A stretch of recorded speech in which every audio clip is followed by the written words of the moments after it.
Ladies and gentlemen, hello. Welcome to Compass here live on Quotidiano TV. Today with a very special guest from Jerusalem, Professor Lee Mordechai.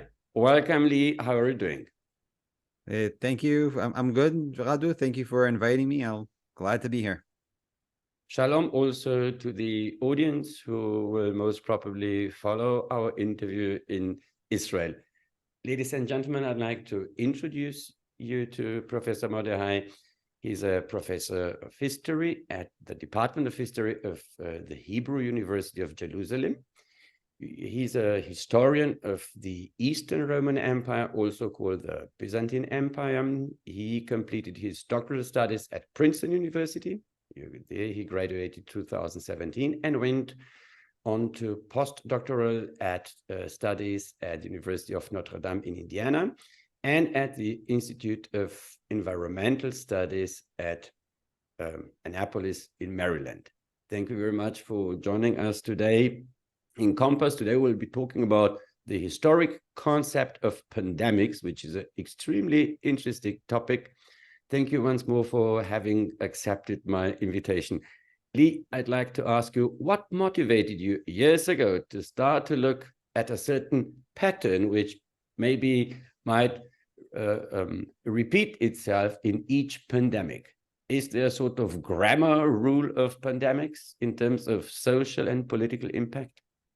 Yeah, it's a good question. I mean, I actually kind of stumbled upon this entire field of studies during my PhD studies, which were on a much more standard political, social, cultural history of the Byzantine Empire in the 11th century. My PhD advisor kind of brought me on to work with him on an environmental history project.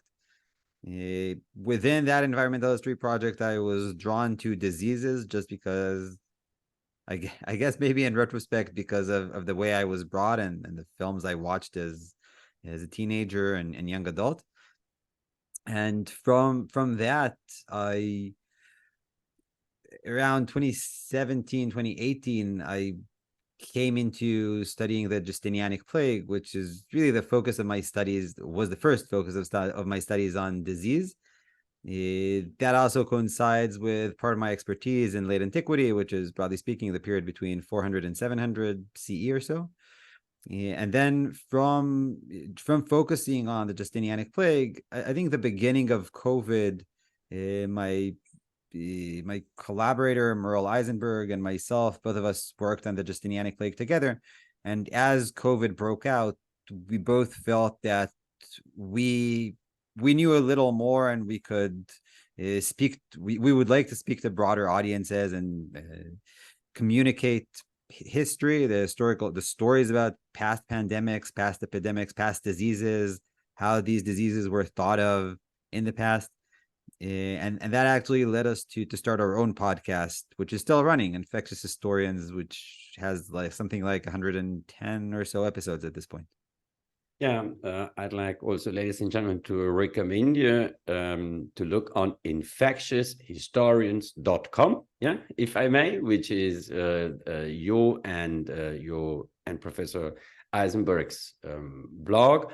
And there, ladies and gentlemen, you find a lot of remarkably interesting information about historic aspects of plagues. So please do give a click and listen to the podcasts. For myself, thanks a lot for the lesson. I really learned a lot having listened to a few of them.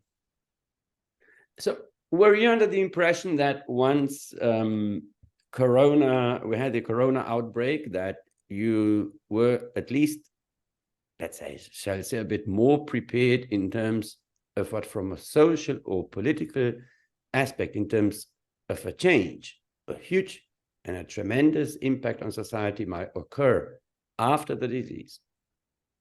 It's a good question. I mean, if you look at how people were talking about future pandemics before COVID, so since the mid-90s, really, early and mid-90s, there was this fear of another pandemic, another big disease would come and would kill many people. As to the question, how many people or what disease would do this? I mean, people had different opinions. Some people thought about like HIV becoming airborne and infecting many people, and I think in the early 90s there were estimates of that killing about a third of the population of the world. Another case that comes to my mind is an influenza pandemic that would kill, again, tens of millions of people. And I think all this within popular culture or broader public discourse, if you will. I think the movie Contagion from 2011 really represents this idea of a disease that would come and show us, broadly speaking, Western society, or broadly speaking, the developed world, that we're actually not as invincible as we used to think we are. And this is also an idea that's been around for, at this point, something about like 30 years, 35 years. It seems to me that in a retrospective, many historians look at a sort of recurring aspect of a social and political impulse which a disease might have, let's say on politics. Did influenza influence World War II? One aspect which I'd like to ask you, it's well known that encephalitis lethargica led to a massive cognitive decline. Particularly Parkinson was very prevalent about 10 years after the onset of the disease. Now, in case of a cognitive decline, we may assume that people and a frontotemporal dementia, like scientists describe encephalitis lethargica, that the decision mechanism of people might have also been altered. Could we say that some political radical movements actually based on that or misused the cognitive decline in order to enforce radical, brutal, and violent shifts within the society? So I'll actually answer that question by widening it.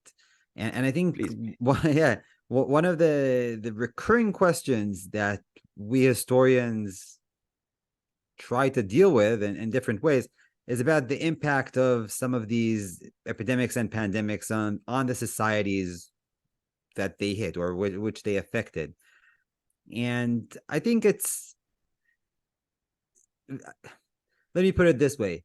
Maybe intuitively it seems easy to draw these connections, to find some disease event and to connect it to some political, social, cultural event that seems to happen sometime afterwards, right? A few months, a few years, a decade or so, maybe even more. And those arguments have been made.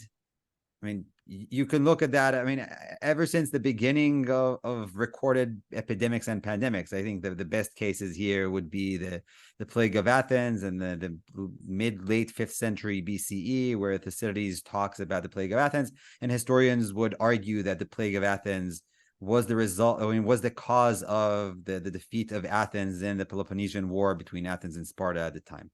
So you'd have people, historians, scholars, making that argument. You would have historians making similar arguments about the Justinianic Plague, leading to, in one way or another, to the fall of the Roman Empire, the rise of Islam, the end of antiquity, and so on. Now these arguments have been circulating within discourse, into academic discourse at least. Whereas for me personally, it still seems a bit simplified, and most of the time, there's a big gray area between the cause and the effect, and the pathways within that gray area are usually not as clear cut as I personally would like to find in my own work as a historian. So you think that they interpret things which might have influence at a certain extent politics, but not necessarily? Yes, and I think we should be I mean, I feel we should be careful, especially in these gray areas, right? Because if you look, you can find cases where there is much less doubt, at least to my mind, that there was an impact, right? If you take for example, HIV/AIDS and the impact of HIV/AIDS on the ways in which we think about diseases, we think about modern medicine, what modern medicine can or cannot do to diseases. There was a point, there was a scare, if you will, or substantial fear of HIV/AIDS in the 1980s and early 1990s.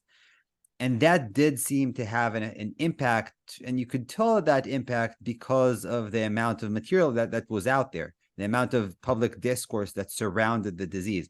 So the disease operated in two different levels. One level is the medical level, looking at what the disease does within this or that disease does within a human body. And that's one question.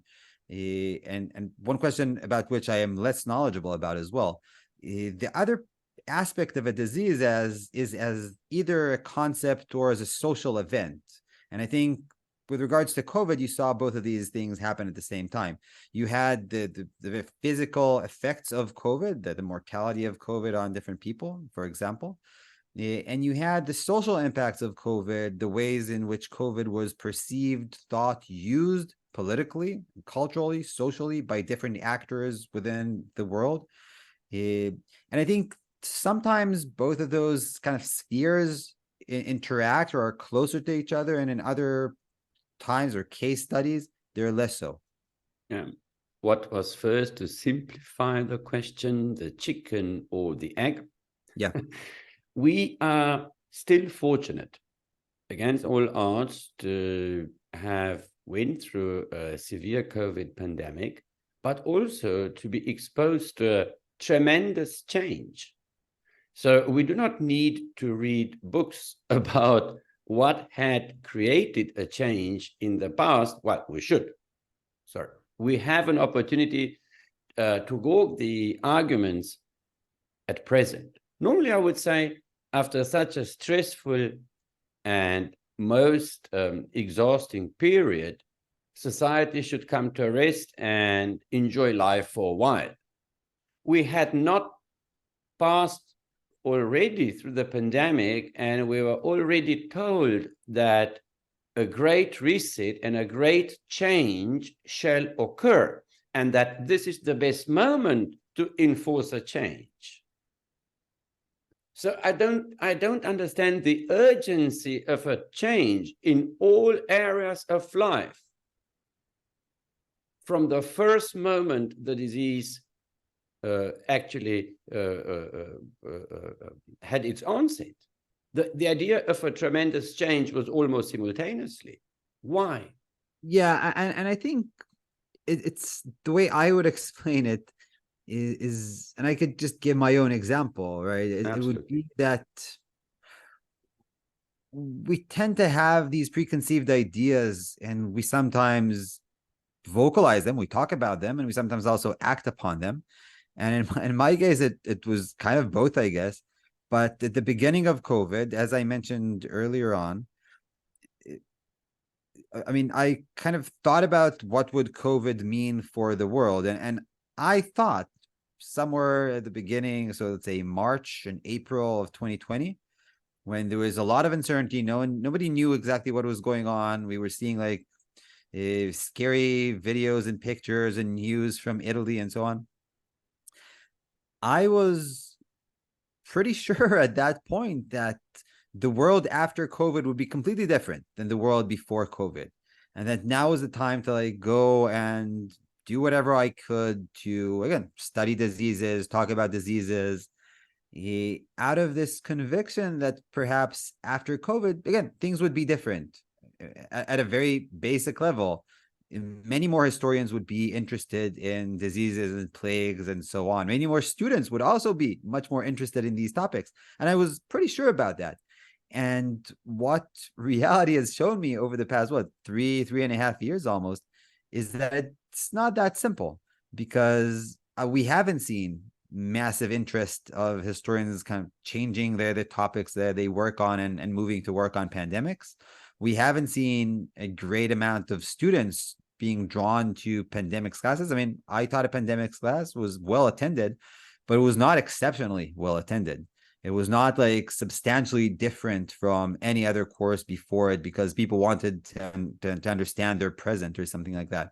And I think what this experience showed me is that we, or at least I, am pretty bad at trying to predict what will happen.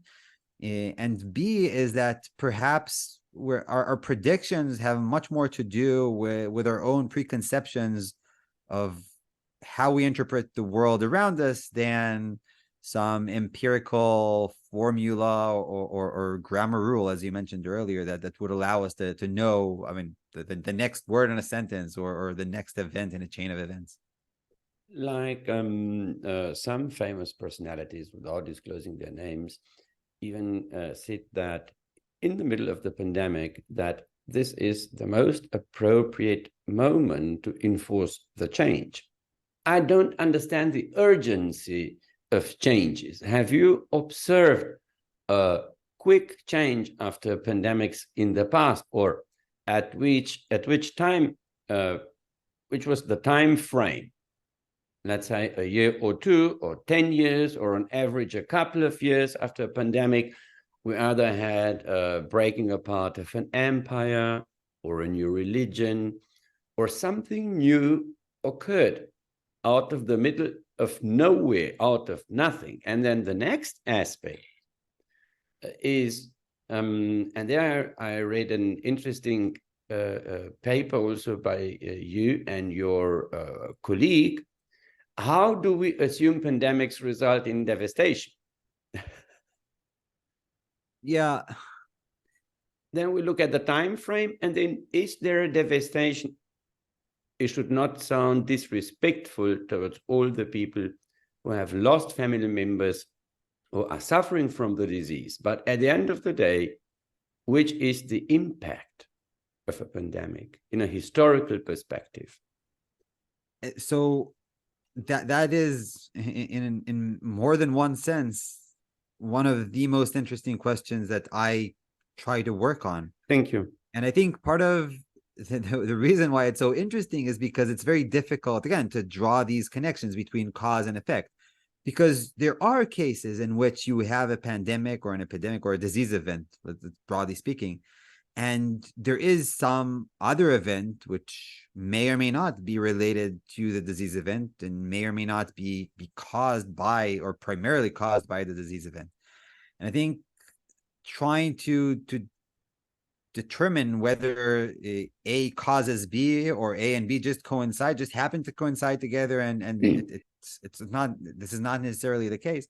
It's very hard to actually conclude, right? I mean, I can give multiple examples of arguments that have been made.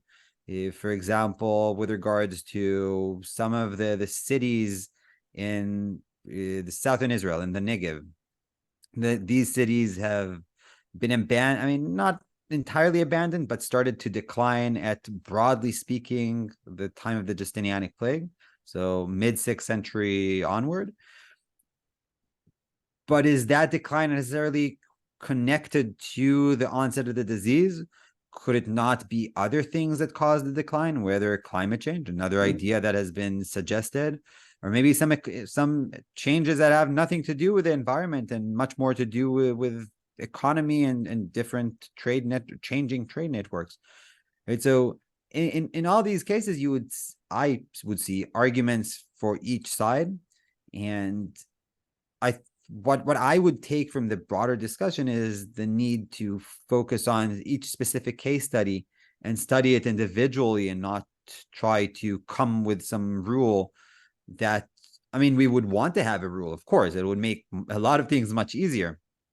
But I think coming to these questions with a preconceived answer makes it very easy, at least for me, makes it very easy for me to fall into these traps that I essentially set for myself, and kind of find the answer I was looking for, which may be the answer, but it's not a robust answer, I would say. or not necessarily a robust answer. Another impact of plagues in society, a social impact, leads to a concept of prejudice and always a strategy, a mechanism of identifying a scapegoat who might, whose fault it might be that that there was a pandemic outbreak. So, I mean, this is actually what history tells us, that severe atrocities took place in Europe during the bubonic plague, that certain ethnic groups had been blamed for the disease. And I think this is, for instance, a lesson which is obvious. This has nothing to do with the climate change and with the well-doing of economy. It's a tragedy once disease appear, that they have a tremendous potential to stigmatize certain population groups. Yeah, and that is clearly an effect that you see in some cases. So the case that you mentioned, the Black Death, the Second Plague pandemic, I mean, one of the groups that is usually mentioned in this context are Jews in Europe, and they do suffer persecutions and so on, partially at least because of the disease. The easiest comparison here would be people of Asian descent at the beginning of COVID, which were also stigmatized and experienced prejudice because of this perceived connection between their descent and the origins of COVID. Now, that is definitely something that you do come across when you look at diseases. But I would say I would keep two warning signs here. One is that things do change, and the anti-Asian prejudice in COVID did subside to some extent, at least, more in some places, less in other places, perhaps. You could say the same about Jews in Europe. Once Jews also suffered from plague and died of plague at the same, I mean, more or less the same rate as their non-Jewish neighbors. That prejudice, I mean, and those stigmas seemed less seem to make less sense to contemporaries as well. So that would be one warning sign. And the other warning sign is that there as well, I mean, it seems to make sense as this kind of rule, right? But on the other hand, you do get what if you epidemics and pandemics where you don't seem to have any clear process of stigmatizing one of the groups of the population where this happened. And again, I can draw upon my ancient history expertise here. So both in the Plague of Athens and in the Justinianic Plague, there weren't really attempts to single out a group. In the case of the Justinianic Plague, there was one historian who writes about this in the 6th century, and he points out that some monks, so some Christian monks, were perceived by some Christian people, the population of Constantinople, modern day Istanbul, as to be some personification of death, and people feared them. But it's not exactly the same as how we would imagine anti-Asian prejudice today, for example. That being said, I think there's still a lot of value in looking to these past pandemics and kind of being aware that such prejudice could happen and has happened, again, in the case of COVID and people of Asian descent. But I mean, nevertheless, certainly one needs to take everything with a grain of salt regarding such also historical reports on pandemics. But could we say that a pandemic does well at the same time open a can of worms on a very, very wide range of impacts? They do not need all to be devastating, but there is an impact. Now, I mean, you come from the other perspective, and in the last paper, which I quoted, you say that in the history of plague, reporting reveals somehow exaggerated descriptions of outbreaks, which have had overflown effects on political, social, economic, and cultural rules. What could have motivated, or what could have led the authors of such papers exaggerate? Is it just the simple idea to become famous by exaggerating, or what could have been their motivation to exaggerate on a serious case of a pandemic? Okay, actually, there are two good questions that you just asked. I think I'll actually start with the first one. So we might want to think or reflect a bit on what exactly do we mean by impact, right? So one of the studies I saw was a study that looked at the impacts of SARS, right? And if you want to count the number of deaths, for example, or the damage caused, SARS was not I mean, did scare people, but it was not a particularly lethal disease. Definitely not at the global scale. Definitely very far away from COVID. But even within this context, the authors of that study drew, I mean, they have this very convoluted figure in their article in which they start drawing in like this flowchart style all the different impacts of SARS on life on life at the time. And it's very easy to claim these impacts, and I would say a lot of them are true. You know, I mean, I would agree with a lot of them as impacts, but the question is, how strong are these impacts and how much do they change what happened previously? And again, this is up for debate, I would say, even in the case of SARS, where the amount of information we have and the resolution that we can get to is far, far, far higher than anything we could do for pre-modern times. So whether it's the Black Death or even earlier, the Justinianic Plague or the Plague of Athens. So that is one thing I would say to answer the first, I mean, the first point you made. The second point, the second question actually, was about why do people seem to exaggerate the ways in which they think about these diseases. I mean, I wouldn't be so cynical as to imply that they want to be famous and that's why they say it, right? I think you do not want to insult colleagues if I ask a question, so you are perfectly safe. Yeah, you answer to a simple moderator. No, I mean, I think it's the way. Let me rephrase. What is underlying a lot of these interpretations is our current understanding of disease and disease, epidemic, pandemic, broadly speaking. And if you look at the amount of studies that come out on infectious diseases, broadly speaking, ever since the mid 90s, let's say, I mean, over a case of about 30 years or so, the amount of studies goes to like 10 times as much, right? There's a lot of attention given to studies on infectious diseases. A lot of people, I mean, both scholars and non-scholars, who seem to first fear and then argue and eventually assume that diseases would cause these massive effects.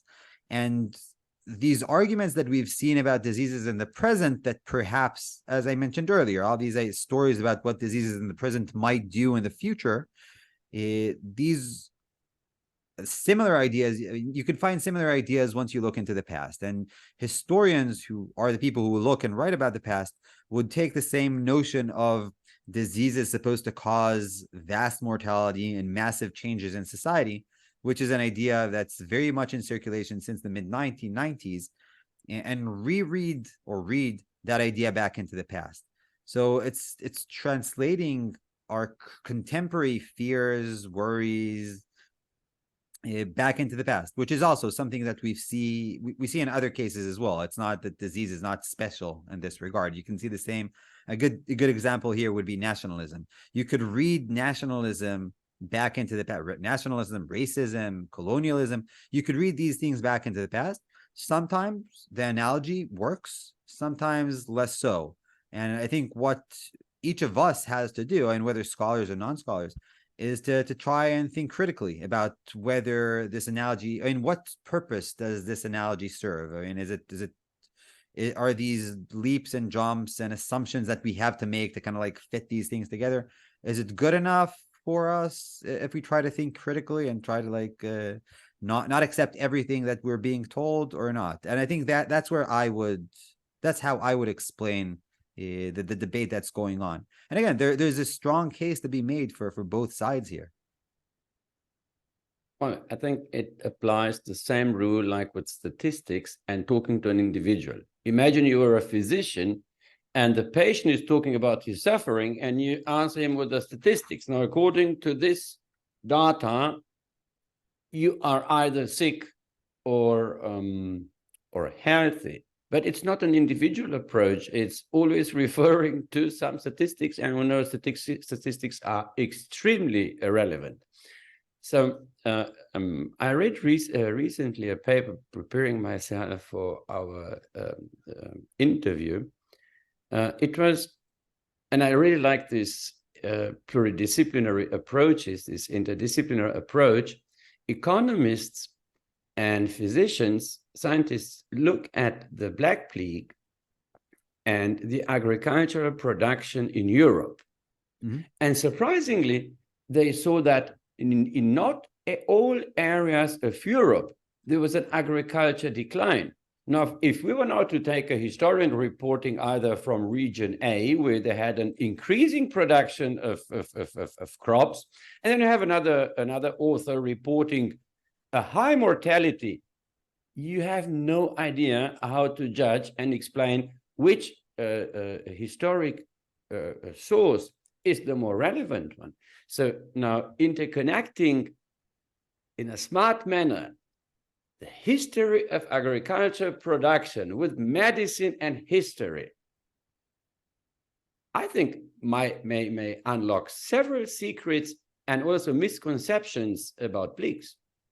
Yeah, and that's actually I think you're referring to this very important article that came out last year in 2022, if I remember correctly, and that article looked at pollen. So the pollen that is being deposited, that's in the air around us, and is being deposited in usually lake bed sediments, and you can extract that pollen until in different parts of the past, different, I mean, usually not years, but maybe a few decades or so to here and there. You could be able to say what kind of pollen was in the air at the same time. What I mean, the argument here was that if there is a massive decline in population and the numbers for the Black Death, the second plague pandemic, were somewhere around between, let's say, a quarter, a third, a half. I mean, you would see different arguments around those numbers or those percentages. You would imagine that in a subsistence economy or agricultural society, if you prefer, there would be a sharp decline or a substantial decline, let's say, a visible decline in the amount of cereal pollen, the pollen of grain and other cereals that people were the main part of people's diet. And there was, the study that you referred to was actually not the first study that did this. There were multiple studies in the past that looked at this as well. But what those studies were very local. So that's exactly the tension that you pointed out, right? So once you look at local cases, you can see that, for example, in this case in this area in Germany and this area in Sweden, you find this effect, right? You find that somewhere around the second half of the 14th century, there is a substantial decline in the amount of cereal pollen circulating in the air and being deposited. But what this study did was actually to look at I think as much pollen as they could find across Europe, if I remember correctly. I mean, I might get this wrong, but I think they checked about 200 different sites, and they found exactly what you mentioned, right? That some areas you do find this decline, and other areas you don't find this decline.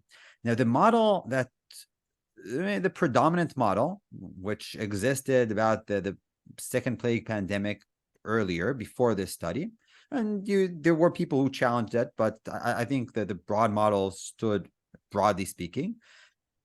It was that the decline, the population decline, was more or less equivalent, maybe not equal, but equivalent in different parts of Europe. And what that article showed last year, using a different source, an independent source, so not texts, which are the main source we have for the Black Death second plague pandemic, but using pollen, which is independent. It doesn't matter what people wrote. I mean, the amount of pollen you find has nothing to do with what people did or did not write in a different area, right? And they found, I think, strong enough evidence, at least for me, that the impact of the second plague pandemic, Black Death, was not uniform. There were areas that were hit harder and areas that were hit, not hit at all, perhaps, or hit much lighter. And we have the same issue. And again, this is also something you can find for many other pandemics and epidemics, right? One example would be COVID. Maybe that's a good example that some of our listeners would be more familiar with. Some areas were hit very hard during COVID, with mortality rates going much higher, both percentage-wise and numbers-wise, than other areas. And you can start trying to explain why there are these differences. Why did more than 1 million people die from COVID in the United States, a ratio that is far higher than many other countries in Europe? I mean, it's an open question, and you can try to explain it through society, through medicine, through maybe climate could be an argument, social practices, cultural practices. I mean, these are the data, and our role as scholars or thinkers is to try to explain them, and explaining them is harder, I think, but it's definitely worthwhile. There's a lot of diplomacy in talking about the history of plagues, because it allows having a very suggestive dialogue about facts, which is not always possible referring to a current pandemic. So I remember having moderated an interview with Professor Howard Phillips from the University of Cape Town, an expert in the Spanish flu, and we did not talk about COVID. And someone in Romania said, but this was a sort of conspiracy theory. I said, but why? I said to this listener, we did not talk about COVID. We only spoke about the Spanish flu. And Professor Howard Phillips wrote his PhD thesis on the Spanish flu in South Africa in the 80s in London. So there was no link to COVID whatsoever. But since some things, maybe the listener was not following carefully the interview, because he was referring to cases where physicians said, for instance, no, this is not a flu, it's something else. And another funny argument was related to the archives of the government. And the government did not want to admit a vulnerability of the population and preferred talking about a flu, about influenza, because from a strategic point of view, it was better to downplay the consequences and the severity of the disease. But talking about history is very, very comfortable, as I said. So you must be a really born diplomat, particularly now dealing with historic plagues, because some things you may pack them in historic arguments, particularly these which are very similar to COVID. But I mean, if I could just raise a point here. I think the relationship between the Spanish flu or the influenza pandemic and COVID is actually, again, it's very telling, right? I mean, as someone who was in the field at the beginning of COVID, right? Everyone was looking for people who knew anything about diseases, and I was brought to talk about historical diseases on TV and radio and so on. And I remember that at that point, at the beginning of COVID, I knew nothing about the Spanish flu. Nothing. I mean, I knew it was a thing, and I knew it was in the early 20th century, but that was more or less it. And no one was talking about it until everyone started talking about it.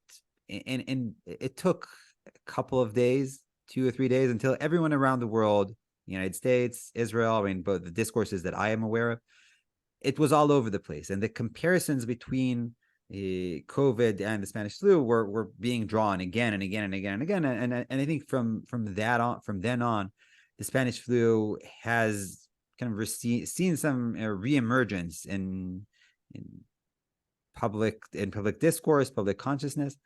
And I think that this is also very interesting to think about from a historical perspective, because if you look at the work of a historian called Guy Biner, he's looking at the memory and forgetting of the Spanish flu. And he shows how things that seemed to me during in the middle of COVID, they seemed, I mean, impossible. he said, I mean, one of the examples I take from Guy Biner's work is that he says that after 5 years or so after the end of the Spanish flu, end of the war, there's this massive undertaking of trying to write the history of our times, right? These massive 2 volumes about all the important things that have happened in the 20th century so far. And this is 5 years after the Spanish flu, which kills, according to modern day estimates, somewhere around 50 to 100 million people, right? And no one talks about it. No one talks about it there. People just forgot it, wanted to forget it. I mean, you could choose if you think people wanted to do this or not. And I remember reading this or listening to him as he was saying this in the middle of COVID. I was like, okay, COVID is definitely going to be different, right? I mean, we are not going to forget COVID. We're clearly going to remember COVID. But are we remembering COVID? Is COVID going to be remembered as one of the big events that kind of shaped the history of the early 21st century in 5 years, 10 years, half a century? Maybe not. And I think in the case of the Spanish flu, what the Guy Biner shows is that this is, in a sense, cyclical. So every time there was, for example, an influenza pandemic, a more serious influenza pandemic, you would see an uptick, a resurgence of interest in the Spanish flu that would subside after a few months, maybe a couple of years, and you would go down to base level. I mean, more or less forgetting, not complete forgetting, but more or less forgetting of the Spanish flu. And I would suggest, if listeners are interested in these kind of events, you could just look at either through Google Ngrams or Google Trends. Google Ngrams is a free online tool that allows you to search terms within a corpus of books digitized by Google, and just type in Spanish flu and see when people thought about Spanish flu. I mean, I think they last time I checked, they have books up until 2019. And if you want to see what happened at the beginning of the pandemic, of the COVID pandemic, just put Spanish flu in Google Trends and see this massive uptick just at the beginning of COVID, which stayed like at these high levels, maybe lower than at the height of it during COVID, but definitely much higher now than it used to be before COVID. For instance, in case of a cognitive decline, in case of neurodegenerative consequences of such influenza, if it was influenza, because like Basso, Bramwell, McNulty in the 20s and 30s, they suspected a co-infection between influenza and another unknown virus. This is another topic which I shall investigate in future in other interviews with immunologists and virologists. Now, in addition to that, there's no wonder that in case of a cognitive decline against this background of a neurodegenerative disease, that people may easier forget a trauma and easier forget a suffering and a disease than in case of another disease producing other sort of injuries on a physical level than affecting the brain. But there are also traces which such pandemics leave in genetics. And this would be like the last idea I'd like to discuss with you. Another paper which I read preparing myself for the interviews, written by Professor Duncan and Scott. I think it was in the 90s. They were professors in Liverpool, and they dealt with the Black Plague. And they suspected that most probably the disease was not produced by a bacteria, by the Yersinia pestis, but rather by a hemorrhagic fever. And they had few extremely remarkably interesting approaches. They looked on the mortality rate of rats and mice in case of an inoculation with the bacteria, and then with the hemorrhagic fever. And they said that the genetic change, the resistance which appeared in society, the so-called CCR5 delta 32, which confers, particularly to the Nordic part of Europe, a sort of resistance to hemorrhagic fever. The speed of this genetic mutation was most probably due to a health catastrophe like 600 years ago. So people might forget what had happened, but the traces in terms of changing the genetic susceptibility, in terms of changing one's immunity, this remains unforgotten. Yeah, so again, I can talk a lot about these things, but I'll point out two or three things, and maybe we can continue from there to whatever you're interested in, and from then on.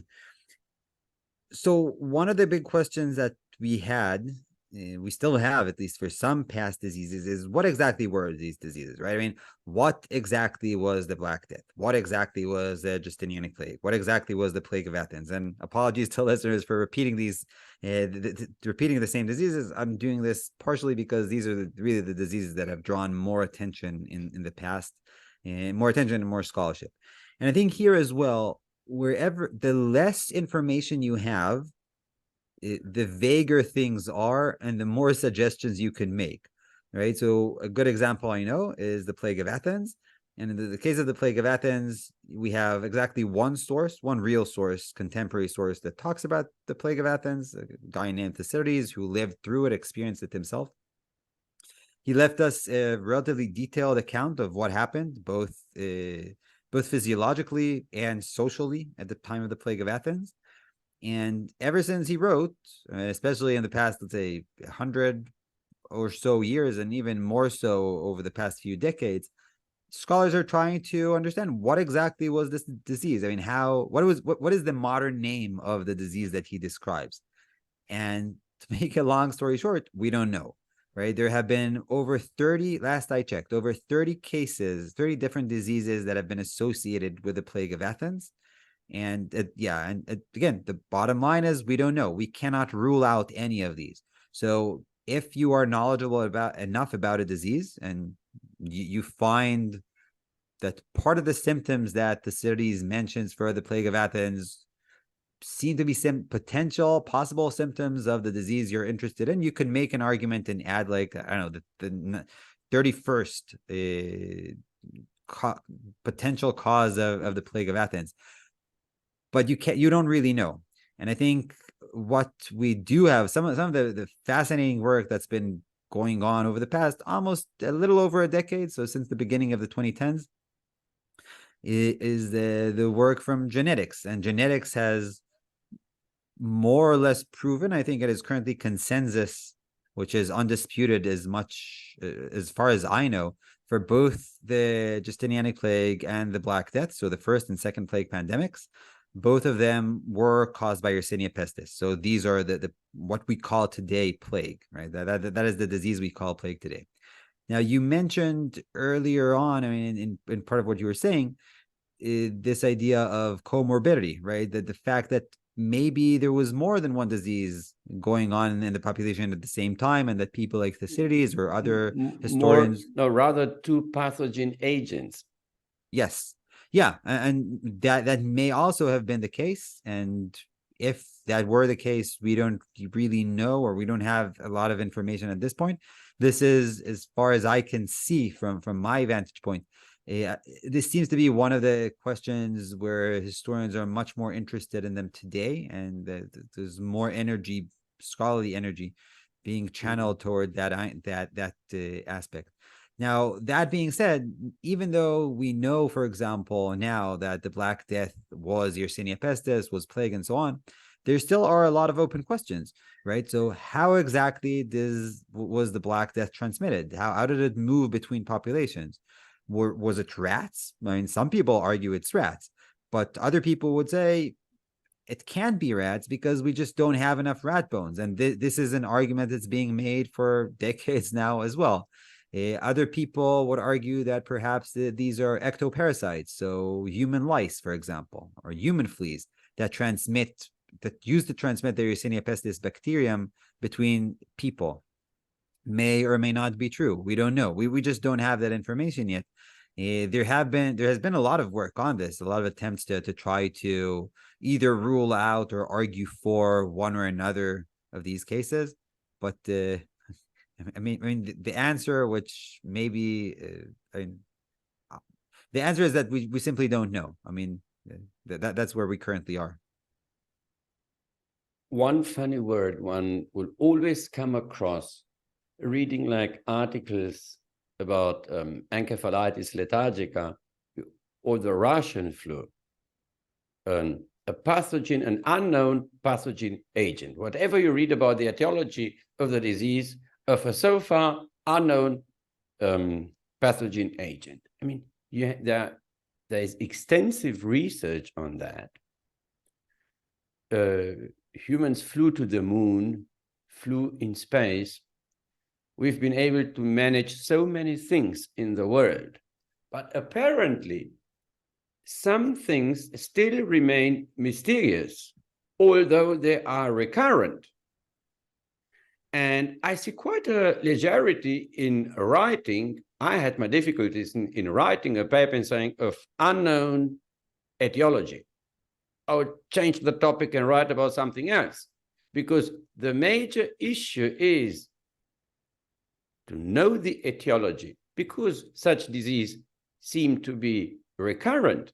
And like you pointed out, and I frequently refer also to Professor Oliver Sacks, to his book Awakenings. I highly recommend this book as well. He writes in the appendix that such disease come and go every couple of decades or centuries for a certain reason, and that all of a sudden they disappear and everybody will forget about it, and they will surprise the next time they reoccur. Scientists and, well, basically everybody. It's always the unknown etiology. I mean, there are a lot of unknowns and a lot of things we don't, I mean, yes, a lot of things we don't know. But I would actually take a more optimistic position here and say that we do know much more. There are quite a few problems in trying to learn some of these things. Funding would be one issue.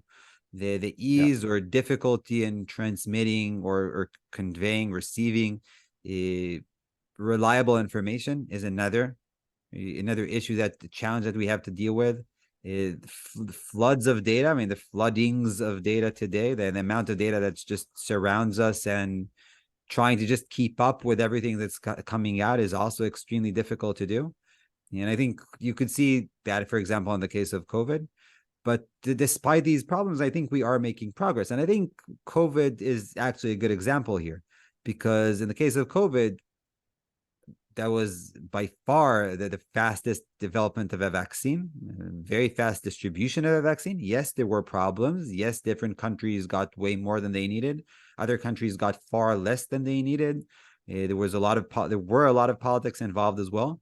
But I mean, perhaps overall, there are reasons to be optimistic. We have seen in the case of COVID collaboration, worldwide collaboration, labs all across. I remember labs in my university, other universities that I know, people kind of dropping everything they were doing and jumping to work on something related to COVID, and trying to understand things as much as they could.